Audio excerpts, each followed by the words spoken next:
अस्सलाम वालेकुम मेरे प्यारे दोस्तों, मैं आप सबका इस चैनल में खुशामदीद करता हूँ। जब से चार्ल्स डार्विन उसका नेचुरल सिलेक्शन नजरिया आया है, जब से उसने कहा कि उसने अपनी बुक में द डिसेंट ऑफ मैन में जब से उसने कहा कि ह्यूमन बींग्स और एप्स का जो मंकीज हैं, बंदर हैं और जो इंसान हैं, उनका एक ही एंसेस्टर हो सकता है और वो एक ही एंसेस्टर से डिसेंट हैं, वो एक ही एंसेस्टर से पैदा हुए हैं, उनका एक ही एंसेस्टर है, मींस उनका एक ही अबूजान है। और जब से डार्विन ने नेचुरल सिलेक्शन थ्योरी वो इंट्रोड्यूस किया, वो पेश किया, जब से चार्ल्स डार्विन का थ्योरी ऑफ इवोल्यूशन आया है और जब से उसने ये बताया कि सब चीज़ों का, जो परिंदे हैं, जो दरख्त हैं, जो प्लांट्स हैं, जो इंसान है, जो जानवर हैं, सब उन सब का एक ही एंसेस्टर है, वो सब चीज़ें एक ही चीज से पैदा हुए हैं। वो पानी हो सकता है, वो केमिकल हो सकता है, वो कुछ भी हो सकता है, इन सब चीज का एक एंसेस्टर है। उसके बाद लोग बहुत कंफ्यूज हो चुके हैं और लोगों को समझ में ये नहीं आ रहा कि वाकई, और लोग हमेशा अपने आप से ये क्वेश्चन पूछते हैं, ये सवाल पूछते हैं कि वाकई हम बंदर से पैदा हुए हैं, क्या हम बंदर लगते हैं, क्या हम मंकी से पैदा हुए हैं? तो आए इस वीडियो में इस सवाल का जवाब ढूंढने की कोशिश करते हैं और इस कंफ्यूजन को खत्म करने की कोशिश करते हैं इस वीडियो में।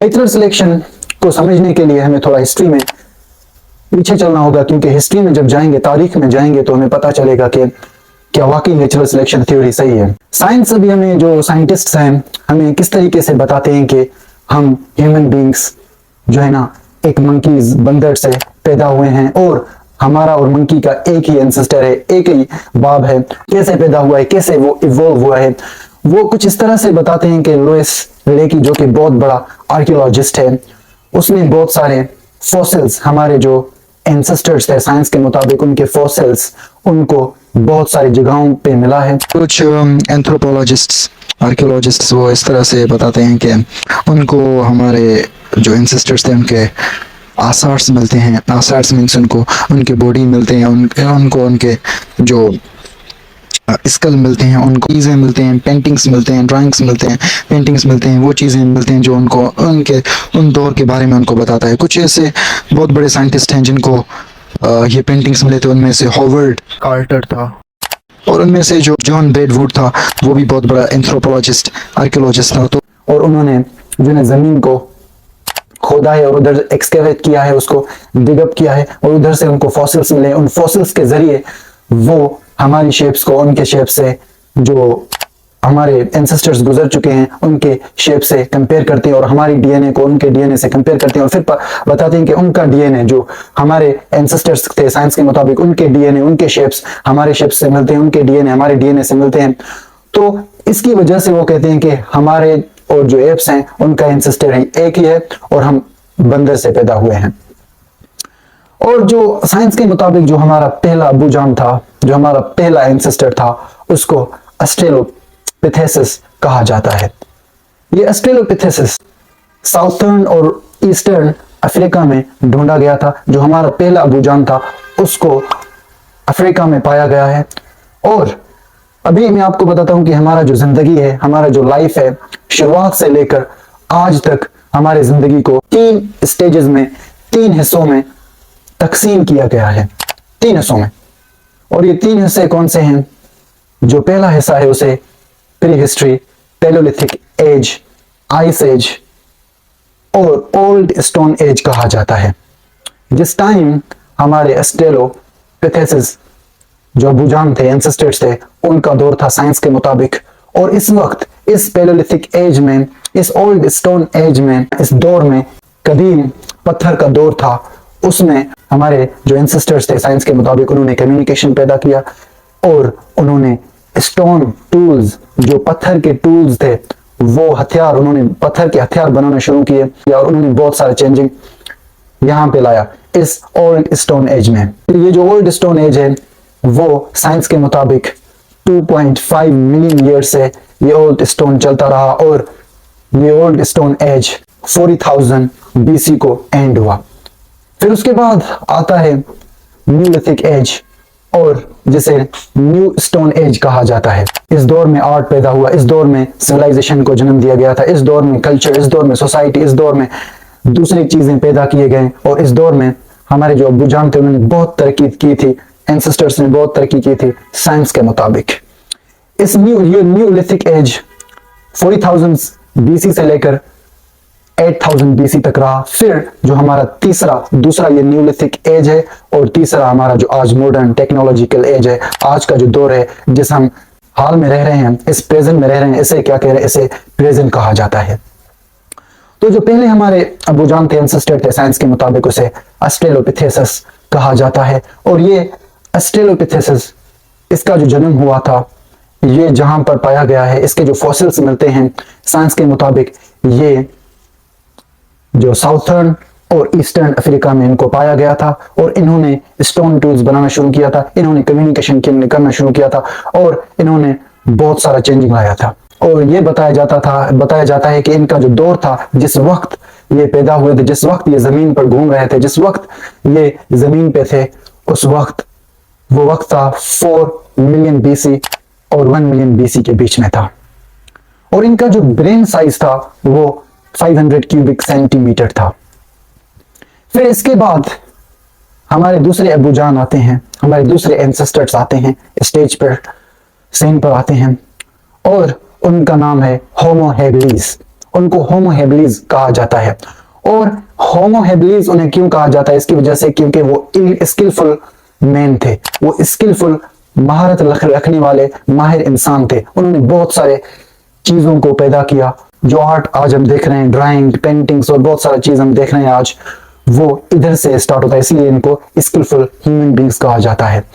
स्किलफुल इनको इसलिए होमो हेबिलिस कहा जाता है। और साइंस के मुताबिक ये ईस्ट अफ्रीका में पाए गए थे।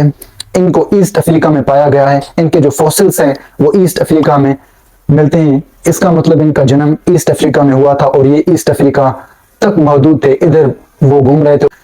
और इनका जो दौर था, जिस वक्त में ये पैदा हुए थे, जिस वक्त में ये घूम रहे थे जमीन पर, जिस वक्त में ये फैल रहे थे जमीन पर, वो दौर 2.5 million BC to 1.5 million BC के बीच में था। जो इनका जो ब्रेन साइज था वो 700 क्यूबिक सेंटीमीटर्स था। 700 क्यूबिक सेंटीमीटर्स। फर्स्ट हमारे जो अबू जान थे ऑस्ट्रेलोपिथेसिस, उनका जो माइंड था वो 500 था, अभी 700 मींस हमारे अबू जान का जो ब्रेन था, दिमाग था, वो बढ़ रहा है। ये चेंजेस आप नोट करते जाएं, ओके? इन पर फोकस करें, इन पर तवज्जो दें कि कैसे चेंज हो रहे हैं। फिर इसके बाद तीसरे अबू जान आते हैं और उन्हें होमो इरेक्टस कहा जाता है। इन्हें होमो इरेक्टस कैसे क्यों कहा जाता है? इन्हें होमो इरेक्टस का मतलब है टू वॉक स्ट्रेट, मींस सीधे घूमना।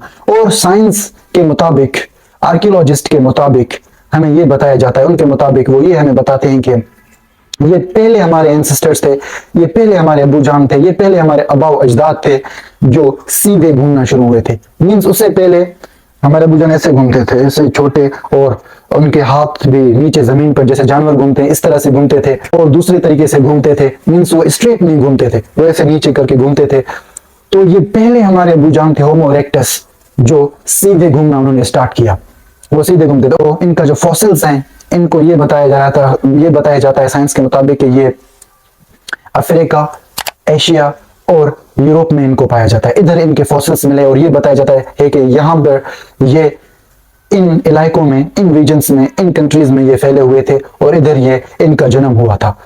और इनका जो वक्त था, जो दौर था इनका, वो साइंस के मुताबिक 1.6 मिलियन बीसी टू 30,000 बीसी, इस वक्त ये इनका जन्म हुआ था। और इनका जो ब्रेन साइज था वो 1000 cubic centimetres, 1000 means 300 cubic centimetres इनका ब्रेन, दिमाग बड़ा हो गया था। फिर इसके बाद हमारे चौथे अबू जान आते हैं साइंस के मुताबिक, और आर्कियोलॉजिस्ट उनका नाम बताते हैं निंडोथल्स। ये थोड़े ह्यूमन बींग्स की तरह थे, ये हमारा शेप थे ना, जैसे उनका भी शेप ह्यूमन बींग्स की तरह था। और ये कहा जाता है कि इनका जो फॉसिल्स मिला है वो साउथ ईस्ट एशिया में इनके फॉसिल्स मिले और यूरोप में इनके फॉसिल्स मिलते हैं निंडोथल्स के, कि यहाँ पर इनका जन्म हुआ था, यहाँ पर ये फैल रहे थे और यहाँ पर ये घूम रहे थे और इनका पैदाइश यहाँ पर हुआ। और इनके फॉसिल्स मींस ये निंडोथल्स यहाँ पे नजर आए थे, इनके फॉसिल्स यहाँ पर मिलते हैं। और निंडोथल्स बहुत होशियार थे, इन्होंने बहुत सारा, ये साथ में रहना शुरू हुए थे, एग्रीकल्चर, बहुत सारी चीज, एग्रीकल्चर, सिविलाइजेशन और बहुत सारे चेंजिंग सिविलाइजेशन सोसाइटी और बहुत सारे चेंजिंग इन नेंडरथल्स ने लाया था ह्यूमन बींग्स के हिस्ट्री में, तारीख में। और इनका जो दौर था वो साइंस के मुताबिक जिस वक्त जिस दौर में ये घूम रहे थे और जिस दौर में ये फैल रहे थे, इनका पैदाइश हुआ वो था 2 lakhs BC to 30,000 BC के बीच में इनका दौर था, इनका वक्त था। ये नजर आए थे इन दौर के बीच में। और इनका जो ब्रेन साइज था वो सबसे ह्यूमन हिस्ट्री में, इंसान के तारीख में सबसे ज्यादा बड़ा जो जिसका ब्रेन था, जिसका दिमाग था, वो नेंडरथल्स का था। इनका बहुत बड़ा दिमाग था, सबसे बड़ा दिमाग इनके पास था। तो इट मींस ये सबसे बहुत ज्यादा होशियार थे। इनका जो ब्रेन साइज था वो 1450 क्यूबिक सेंटीमीटर्स 1450 क्यूबिक सेंटीमीटर्स था। फिर इसके बाद क्रो-मैग्नोन आते हैं। क्रो-मैग्नोन ये हमारे ऐसे अबू जान थे साइंस के मुताबिक, वो बिल्कुल हमारे जैसे दिखते थे और इन्हें होमोसेपियंस भी कहा जाता है क्योंकि हम बिल्कुल होमोसेपियंस हैं, हम बिल्कुल होमोसेपियंस के जैसे दिखते हैं, क्रो-मैग्नोन की तरह दिखते हैं। थोड़ा चेंज हो सकता है लेकिन वो बिल्कुल हमारी तरह थे। और ये क्रो-मैग्नोन इनको यूरोप में पाया गया था। इनके आसार उधर मिलते हैं, इनके फॉसिल्स उधर मिलते हैं। इनके जो ये बताया जाता है कि ये इधर नजर आए थे, इधर ये घूम रहे थे, इधर ये फैल रहे थे, इनका जन्म इधर हुआ यूरोप में। इनका जो दौर बताया जाता है वो ये कि 40,000 BC to 8,000 BC इस वक्त में इनका जन्म हुआ था, इनका पैदाइश हुआ था इन दौर के बीच में। ये इन्होंने आर्ट्स क्रिएट किया, इन्होंने ड्राइंग, पेंटिंग्स, इन्होंने बहुत सारी चीजें, इन्होंने आर्ट को जन्म दिया था क्रो-मैग्नोन ने, होमोसेपियंस ने। और इनका जो ब्रेन साइज था वो 1400 क्यूबिक सेंटीमीटर्स था। कितना था मींस 50 क्यूबिक सेंटीमीटर्स हमारे ह्यूमन बींग्स के जो इंसान के अबू जान थे उनका कम हुआ था साइंस के मुताबिक। मींस हम कम अकल होते जा रहे थे क्योंकि अभी जो हमारे ह्यूमन बींग का एवरेज ब्रेन साइज है वो 1260 क्यूबिक सेंटीमीटर्स है। 1260 क्यूबिक सेंटीमीटर्स है एवरेज ह्यूमन बींग का। ये इतना बड़ा ब्रेन है हमारे। इट मींस हमारा ब्रेन कम हो गया। जब ब्रेन कम होता है तो मैटर जो हमारे ब्रेन के अंदर मैटर जो सोचने का ताकत रखते हैं वो कम हो गए हैं। साइंटिस्ट्स के कुछ नजरियात हैं, कुछ थ्योरीज हैं, वो बताते हैं कि जो ह्यूमन बींग्स है उनके जब मैटर कम होते हैं तो उनका थिंकिंग पावर, इंटेलिजेंस वो भी कम होता है। तो इसके मतलब मैं भी सोच रहा हूँ कि यार हम क्यों कम अकल होते जाते हैं, क्यों हम कम अकल हो रहे हैं। तो ऐसे ही अभी आप देख रहे हैं कि कैसे हमारे पहले जो अबू जान थे साइंस के मुताबिक एंसेस्टर्स थे, वो कैसे पहले उनका शेप डिफरेंट था, उनका वॉकिंग डिफरेंट था, वो मुख्तलिफ तरीके से घूमते थे, वो मुख्तलिफ तरीके से चीजें करते थे, वो मुख्तलिफ तरीके, उनके ब्रेन मुख्तलिफ तरीके से थे, उनके फेसेस मुख्तलिफ तरीके से थे, वो काम मुख्तलिफ तरीके से करते थे, उनके पास टूल्स हथियार मुख्तलिफ तरीके के थे, उनके घर मुख्तलिफ तरीके के थे, वो मुख्तलिफ तरीके से अपना जिंदगी जीते थे और उनका शेप, साइज, सब कुछ मुख्तलिफ था। और वो वक्त के हिसाब से वो चेंज होते गए, वक्त के हिसाब से वो जो उनका शेप चेंज होता गया, वक्त के हिसाब से उनके जो खासियतें थे वो चेंज होते गए, वक्त के हिसाब से उनके जो शेप से वो तब्दील होते गए और वक्त के हिसाब से उनके हाथ थे, पावर थे, टूल्स थे, घर थे, उनका जो खाने का सोर्सेस थे, जरिए थे, वो चेंज होते गए थे। और हमारे जो पहले बुजाम थे वो खत्म हो गए क्योंकि उन्होंने इन्वायरमेंट था, माहौल था, उसे नहीं अपनाया, उसके मुताबिक खुद को तब्दील नहीं किया, उसके मुताबिक खुद में खासियतें पैदा नहीं की, उसके मुताबिक खुद में ताकत उन्होंने पैदा नहीं किया, स्ट्रेंथ पैदा नहीं किया जो उनको नेचर उनसे चाहता था, जो ये कुदरत, जो इन्वायरमेंट, जो माहौल उससे चाहता था वो उसने पैदा नहीं किया। तो उसकी वजह से कुछ हमारे एंसेस्टर्स बर्फ की वजह से, ठंड की वजह से वो खत्म हो गए, कुछ गर्मी की वजह से, कुछ जानवरों, प्रीडेटर्स ने उन पर अटैक किया और उन्होंने खुद को नहीं बचा सके, उसकी वजह से वो खत्म हो गए, और कुछ दूसरी वजूहात की वजह से खत्म हो गए। तो वक्त के साथ ये तब्दील होते गए और वक्त के साथ ये खत्म होते गए और आज हम ह्यूमन बींग्स क्रिएट हुए। इसे क्या कहा जाता है? इस प्रोसेस को थ्योरी ऑफ एवोल्यूशन कहा जाता है और इसे एवोल्यूशन कहा जाता है। इस प्रोसेस को आप नेचुरल सिलेक्शन भी कह सकते हैं। अभी आते हैं नेचुरल सिलेक्शन पर कि नेचुरल सिलेक्शन है क्या। नेचुरल सिलेक्शन का सिंपल डेफिनेशन, सिंपल उसका मतलब यह है कि नेचर मीन्स कुदरत, सिलेक्शन मीन्स कुदरत जिसे चुने। नेचर जिसे चाहे, कुदरत जिसे चाहे उसे ताकत दे आगे बढ़ने की, कामयाब होने की। कुदरत नेचर जिसे चाहे उसे खासियतें दे ज़्यादा रहने की, नेचर जिसे चाहे उसे आगे बढ़ने की और ज़्यादा सर्वाइव करने की ताकत दे, उसमें खासियतें रखे, सलाहियतें रखे। और डार्विन के मुताबिक ये जो नेचर, ये जो कुदरत के खासियतें होते हैं, ये अक्सर जीन्स के ज़रिए आते हैं। पेरेंट्स के जो वालिदैन के जीन्स हैं उधर से आते हैं। फॉर एग्ज़ाम्पल कुछ जानवर में ये खासियतें होते हैं कि उनका कद बड़ा होता है। कुछ जानवर में ये खासियतें होती हैं कि वो ख़ुद को गर्मी से बचाते हैं और सर्दी से बचाते हैं खुद। कुछ जानवर में और दूसरी खासियतें होती हैं। तो ये खासियतें कुदरत उसके मुताबिक कि ये पेरेंट्स से आते हैं, खुद ब खुद आते हैं। नेचर जिसे चुने मीन्स नेचर, ये कुदरत, ये माहौल जिसे ताकत दे, जिसे वो खासियतें दे, जिसे वो ताकत दे, वो खासियतें दे जो वो नेचर, वो कुदरत, जो माहौल उससे चाहता है, ताकि वो ज्यादा सरवाइव करे। और ज्यादा सरवाइव करे, ज्यादा रह सके, ज्यादा सरवाइव करे, जिंदा रहे, ज्यादा से जिंदा रहे, ताकि वो ज्यादा नस्ल पैदा करे, पैदा करे, ताकि वो जो अपना जीन्स हैं, जो उनके अंदर जीन्स है, क्रोमोसोम्स हैं, वो अपने नस्ल को दे और उनके पास भी वही खासियतें हों ताकि उनका नस्ल बरकरार रहे। तो इसे क्या कहा जाता है? इसे नेचुरल सिलेक्शन कहा जाता है। नेचुरल सिलेक्शन का मिसाल ये है कि जो एथियस्ट होते हैं वो नेचर पर, कुदरत पर यकीन रखते हैं, और हम अल्लाह ताला पर यकीन रखते हैं। अल्लाह ताला जिस पर रहमतों का बरसात करता है और जिसे कुछ देता है तो वो देता है। फॉर एग्ज़ाम्पल अल्लाह ताला जिसे दौलत देता है उसे अमीर बनाता है, और अल्लाह ताला जिसे गरीब बनाता है वो उसे गरीब बनाता है। और अल्लाह ताला कुछ इंसानों में खासियतें रखता है, जो वो खासियतें उसको कामयाब बनाते हैं ज़िंदगी में। और जैसे हम कहते हैं यार गॉड गिफ्टेड, वो खासियतें वो बात करने का भी खासियत हो सकता है, वो लिखने का खासियत हो सकता है, वो दूसरी बहुत चीज़ें, फॉर एग्ज़ाम्पल टैलेंट हो सकता है, जहन हो सकता है, और बहुत सारे ऐसे खासियतें हो सकते हैं। तो ऐसे ही जैसे अल्लाह ताला में ये खासियतें देता है, ऐसे ही नेचुरल सिलेक्शन में कुदरत खासियतें देता है ताकि वो आगे बढ़ें और वो ज़्यादा सर्वाइव कर सकें। इसे नेचुरल सिलेक्शन कहा जाता है। एक प्रोसेस होता है, ये एक मैकेनिज्म होता है जिसमें क्या होता है कि इंसान, कोई भी इंसान हो, कोई भी जानवर हो, कोई भी दरख्त हो, कोई भी फ्रूट हो, कोई भी प्लांट हो, अगर वो खुद को तब्दील करता है और खुद उसमें कुछ ऐसे खासियतें होती हैं जो उससे माहौल चाहता है, जो उसे नेचर, कुदरत चाहता है, और जो उसे सरवाइव करने में मदद करता है, सरवाइव करने में उसका मदद करता है। जो ज्यादा सरवाइव करता है तो वो ज्यादा नस्ल, जनरेशंस पैदा करता है। तो जनरेशन मीन्स वक्त के साथ वो तब्दील होता जाता है, वक्त के साथ वो उनके साइजेस, शेप्स चेंज होते जाते हैं, और फिर वो डिफरेंट स्पीशीज क्रिएट करता है, नस्ल पैदा करता है। इसे क्या कहते हैं? इसे नेचुरल सिलेक्शन कहते हैं। फॉर एग्जाम्पल हम इंसान में ये सोचने का खासियत है, इस सोचने की वजह से हम आगे बढ़ रहे हैं, इस सोचने की वजह से हम ऐसे चीजें पैदा कर रहे हैं जो हमें ज्यादा सरवाइव करने में मदद करते हैं। फॉर एग्जाम्पल हम टूल्स पैदा करते हैं खुद को प्रीडेटर से बचाने के लिए। फॉर एग्जाम्पल हम ये जरासीम हैं, ये वायरसेस हैं, इनके लिए हम दवा पैदा कर रहे हैं। अभी कैंसर के लिए भी दवा पैदा करना शुरू हुआ है। अगर हम इन डिजीजेस को मारना शुरू कर दे तो इट मीन्स हम ज्यादा जिंदगी जिएंगे।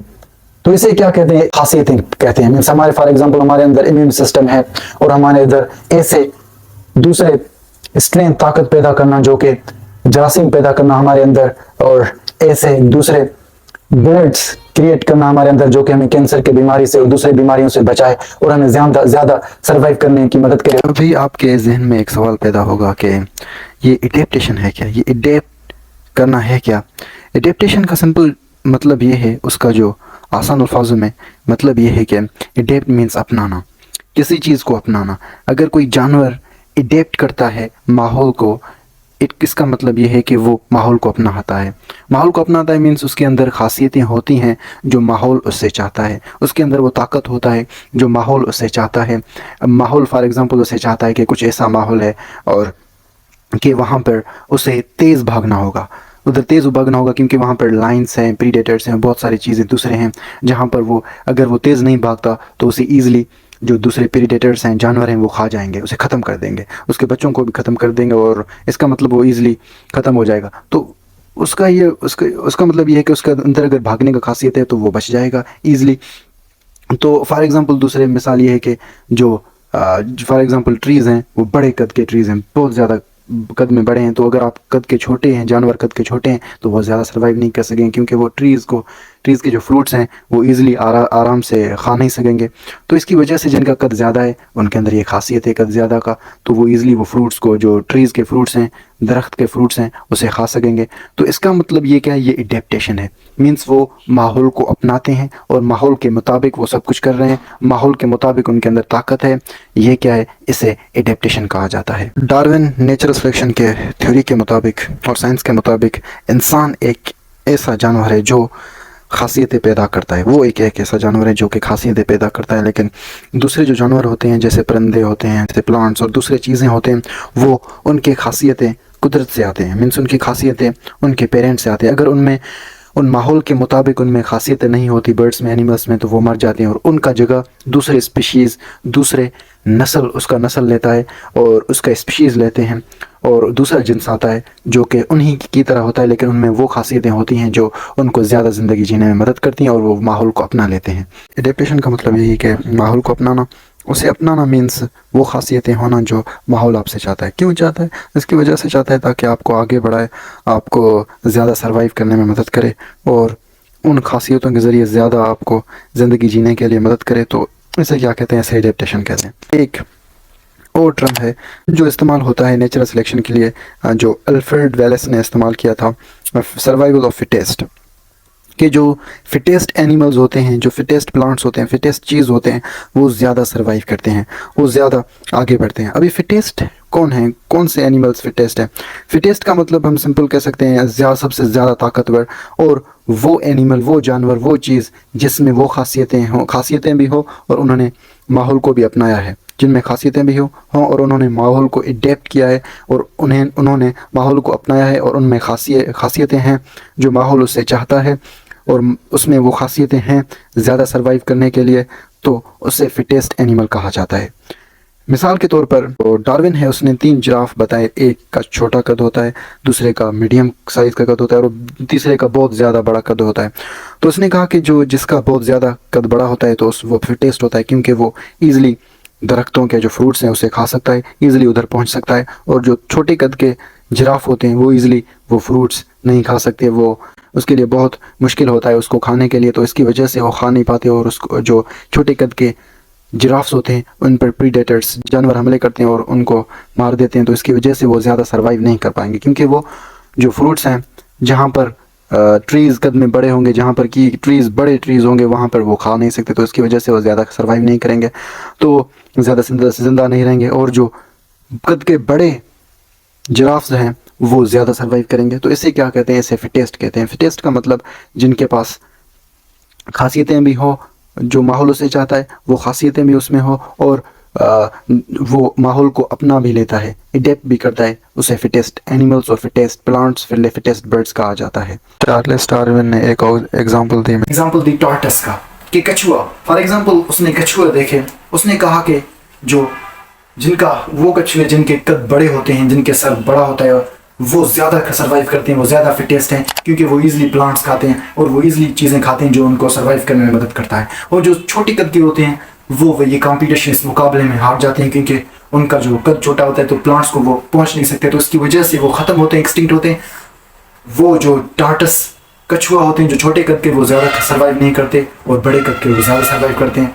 और उसने जिराफ का कहा कि जिनका कद बड़ा होता है तो वो ज़्यादा सर्वाइव करते हैं, क्योंकि उनको जानवर, जो खाने के जानवर होते हैं, वो उनको अटैक नहीं करते ज़्यादा और वो ज़्यादा सर्वाइव करते हैं। तो इसे क्या कहा जाता है? इसे फिटेस्ट कहा जाता है। और फिटेस्ट का मतलब जिनके अंदर खासियतें भी हों और वो जिनके अंदर वो खासियतें भी हों जो माहौल उससे चाहता है और वो माहौल को अपना भी लेता है, तो इन्हें क्या कहा जाता है? इन्हें फिटेस्ट कहा जाता है। और फिर डार्विन कहता है कि फिटेस्ट में भी शायद वो ज़्यादा सर्वाइव ना कर पाएँ, क्योंकि उसने रेंडमनेस ऑफ इवोल्यूशन भी दिया है। रेंडमनेस ऑफ इवोल्यूशन ये भी उसने बताया कि मैं भी बैड लक की वजह से, मैं भी वो कुछ और चीज़ की वजह से, फॉर एग्जांपल वक्त के हिसाब से उसका जो ताकत कमज़ोरी में भी शायद तब्दील हो जाए। उसने एक एग्जांपल दिया कि कैलेबेश एक फ्रूट था, वो पुराने ज़माने में एक फ्रूट था, कैलेबेश इसको एक फ्रूट था, उसका किस्म था, उसका जो एक्सटर्नल पार्ट था, जो बाहरी हिस्सा था, वो बहुत सख्त था। उस वक्त एक गोम्फोथेरिड्स एनिमल, जानवर था, वो बिल्कुल हाथी की तरह था, उसकी तरह था, वो उसको नहीं खा पाता था, उसका क्योंकि एक्सटर्नल पार्ट था, वो बहुत हिस्सा था, वो बहुत सख्त था, तो उसे नहीं खा सकता था। तो उस वक्त ये जो प्लांट था, ये जो कैबेलेश प्लांट था, ये फिटेस्ट था क्योंकि उसे वो जानवर खा नहीं सकता था। तो इसकी वजह से वो जानवर गोनफोथेर्स वो खत्म हो गया, एक्सटिंक्ट हुआ। जब वो एक्सटिंक्ट हुआ तो उसकी जगह पर दूसरे जानवर आए, दूसरे जानवर आए, एनिमल्स आए, और उन्होंने उन प्लांट्स को खाना शुरू कर दिया क्योंकि उनके अंदर वो खासियतें थी जो उसको खा सके। तो उसकी वजह से वो प्लांट्स जो कैबलेश प्लांट्स थे वो खत्म हो गए, एक्सटिंक्ट हो गए।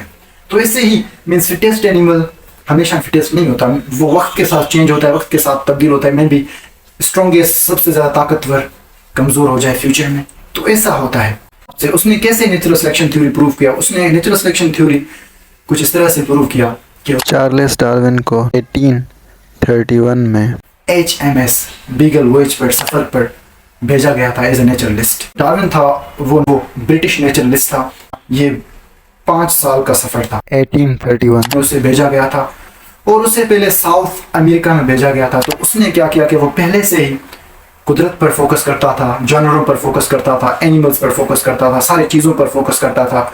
तो ऐसे ही जब उसको इस सफ़र पर भेजा गया तो उधर उसने एनिमल्स पर, जानवरों पर फोकस करना शुरू किया, फिशेस पर, जो परिंदे थे उन पर फोकस करना शुरू कर दिया, प्लांट्स पर, दरख्तों पर उसने फोकस करना शुरू कर दिया।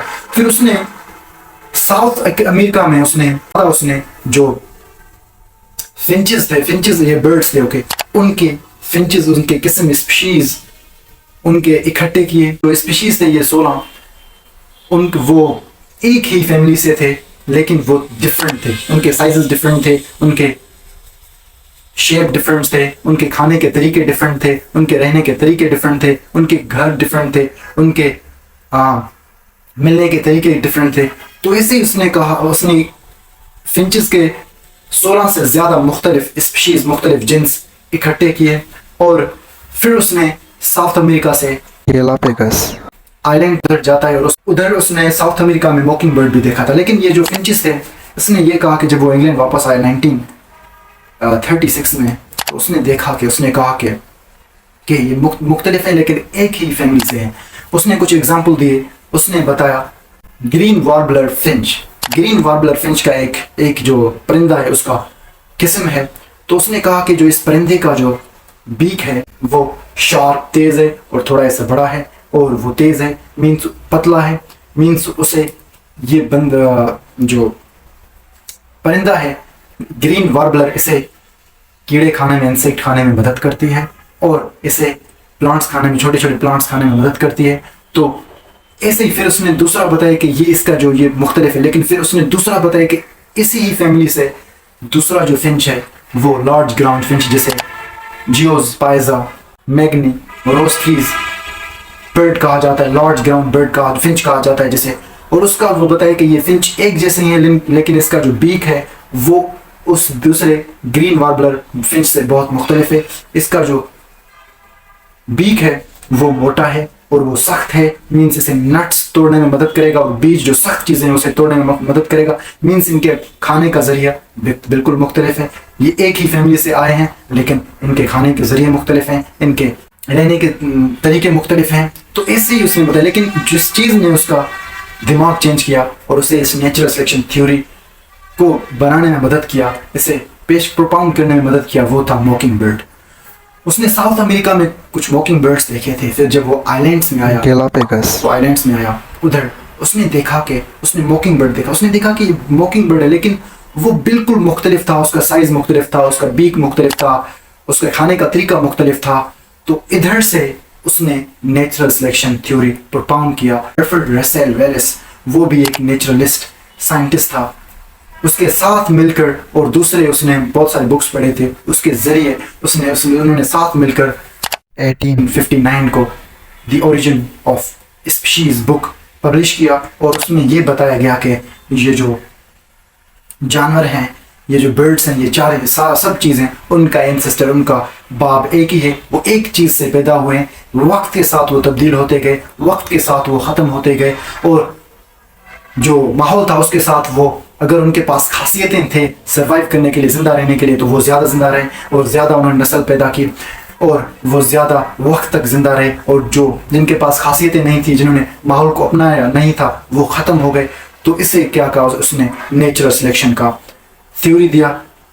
चार्ल्स डार्विन ने और fittest survival of fittest theory Alfred Venice ने दिया।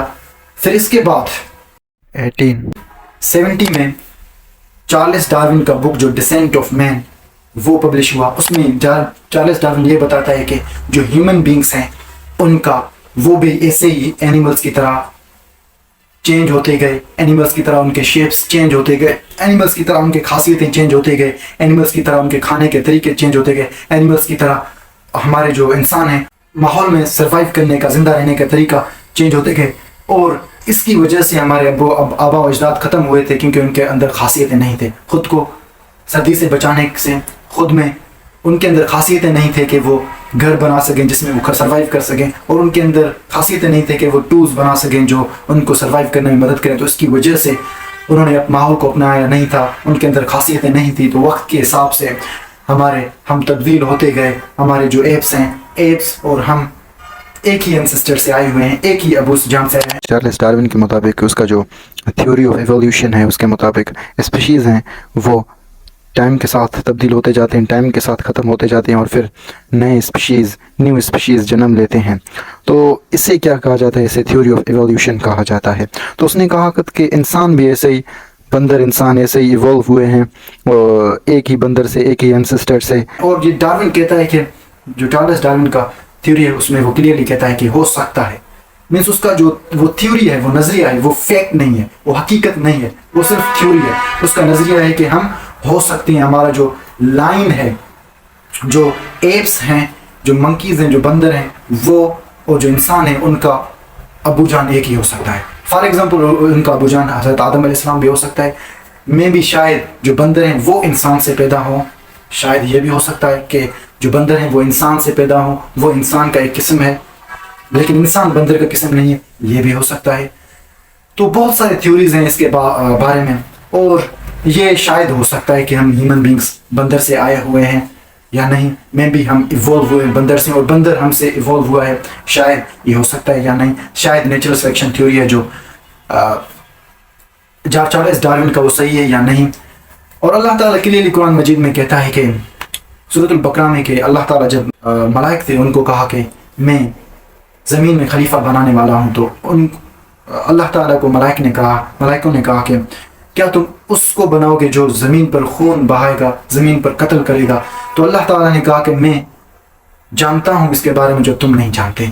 तो अल्लाह ताला ने हज़रत आदम अलैहिस्सलाम को मिट्टी से पैदा किया। अल्लाह ताला कुरान मजीद में क्लियरली कहता है, अल्लाह ताला ने हज़रत आदम अलैहिस्सलाम को मिट्टी से पैदा किया, फिर उसको शेप दिया, शिकल दिया, फिर उसके अंदर जो है ना रूह फूंकी, फिर उसके बाद उसने हियरिंग दिया, ये सेंसेस, 5 सेंसेस उसको दिया।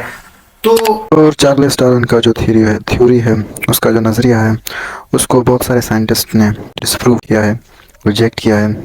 और क्योंकि उन्होंने कहा है कि अभी तक अभी बहुत टाइम हुआ है, इंसान चेंज नहीं हो रहा। फॉर एग्ज़ाम्पल अगर इंसान और बंदर का सेक्शुअल इंटरकोर्स हो तो वो दूसरा स्पीशी, मुख्तलिफ स्पीशी पैदा नहीं करता। तो ऐसे ही बहुत सारे साइंटिस्ट ने जो है ना इस चार्ल्स डार्विन के थ्योरी को डिसप्रूव किया है। तो हमें बस यही अपने जहन में रखना चाहिए कि जो मैनकाइंड है, जो इंसान है, वो बिल्कुल मुख्तलिफ है ऐप से, बंदरों से। आई होप आपने ये समझ लिया होगा। That's it all for today. अल्लाह हाफिज़।